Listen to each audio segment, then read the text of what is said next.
Hey folks, Mr. Dell here. We are going to be simplifying expressions, expressions that have exponents, and um, yeah. So we'll go through this process. This is from CPM's course 3, and it's section 8.2.2, specifically number 8-66. So it says simplify each expression. So here we've got an expression, and on top we've got some powers. So you have your base and your exponent, right? So remember your base and your exponent. What is an exponent? An exponent tells you how many times that base is multiplying to itself. So what I'm going to do is I'm going to factor this out so we can see how to simplify. This 3 to the second, it means 3 times 3, right? 5 to the third means taking 5 and multiplying it to itself 3 times. And then we have times 8. So everything is being multiplied if you see in between. So it's 3 times 3 times 5 times 5 times 5 times 8 on top. In the denominator, we just have a single 3. So it's 3 times, and then again, 5 to the third. So 5 times 5 times 5, and then the 8. So instead of multiplying all this out and then simplifying, what we're going to do is we're going to divide out the ones. We're going to cancel out, if you will, divide out the ones, right? If what do I mean by that? Well, if I said I have this fraction 15/20, right? What is 15/20? Well, 15/20 is the same thing. You can actually divide top and bottom by the same number, right? I can simplify a fraction by dividing, say in this case, by 5 over 5 to make that into 3 over 4, right?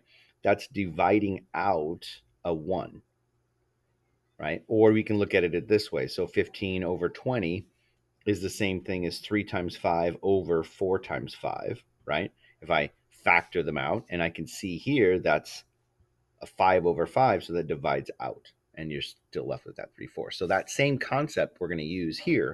So I'm looking for any giant ones that I can divide out. There's 3 over 3 that divides out, and then 5 over 5 that divides. Another 5 over 5 divides into a 1. Another 5 over 5 divides into 1, and so does this 8 over 8. So I divide out all of those common integers because they all are giant ones. And so really we're left with 1 times 3 times 1 times 1 times 1 times 1, which gives me 3 over 1 or just 3. So there's my simplified answer for A.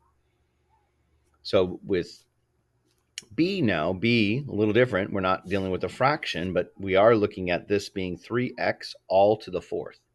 So this, what's this mean? That means that's at 3x times 3x times 3x times 3x. It's 3x because it's in the parentheses. That 4 is on the outside of the parentheses. So it's that exponent.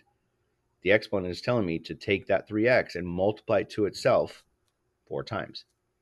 So if I were to simplify further, I can look at this as this is the same thing as saying 3 times x times 3 times x times 3 times x times 3 times x, right? Which there's 1, 2, 3, 4 threes. So 3 to the fourth, right? 4 threes being multiplied to itself. When you multiply something to itself, you make it the base with the exponent of 4 because that's how many times it's being multiplied to itself. Same with the x. The x is being multiplied itself, so it's x to the fourth. So we can call this 3 to the fourth, x to the fourth. We can even go one more step because I can do the math with 3 to the fourth. Again, 3 times 3 times 3 times 3, which would be 81. So we can write it as 81 x to the fourth. Okay. C, with C, we're looking at, again, this is 3 to the third times 3 to the fifth.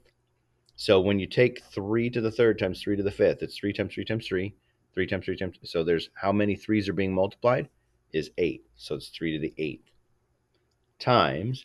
And now 1/3 to the second. Well, 1/3 to the second, remember that means 1/3 times 1/3, right? When you multiply something to itself, or when the exponent of 2, you're multiplying it to itself.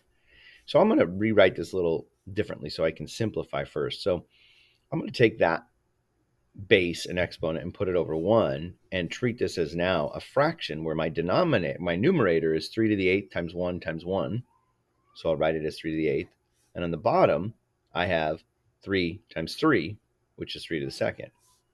So really what we've got here is I'll just 3 times 3 times 3, 8 times on top, and 3 times 3 on the bottom. So you notice what's going to happen is there's two sets of threes, because this is going to, if I take two threes here from that 8, these two sets of threes divide out to be giant ones.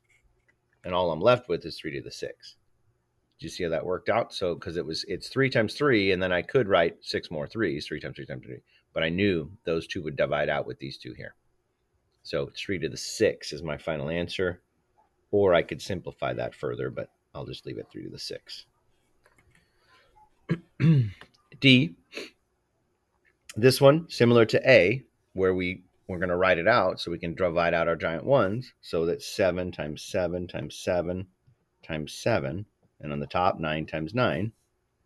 On the bottom, I've got 9 times 9 times 9, and then 7 times 7. So I'm looking for some giant ones.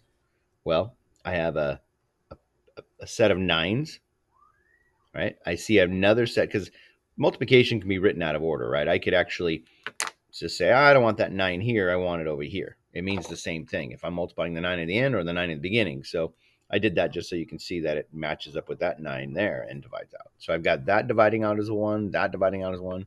And then I can see my 7s as well, right? So I have a set of 7s, basically two sets of 7s. So there's 2 7s on top and 2 7s on bottom. So together, that is also a giant one. So really what's left here is 7 times 7 on top, which is 49, and just the 9 on the bottom. So it's 49 over 9. And there's my answer for D. All right, there we go.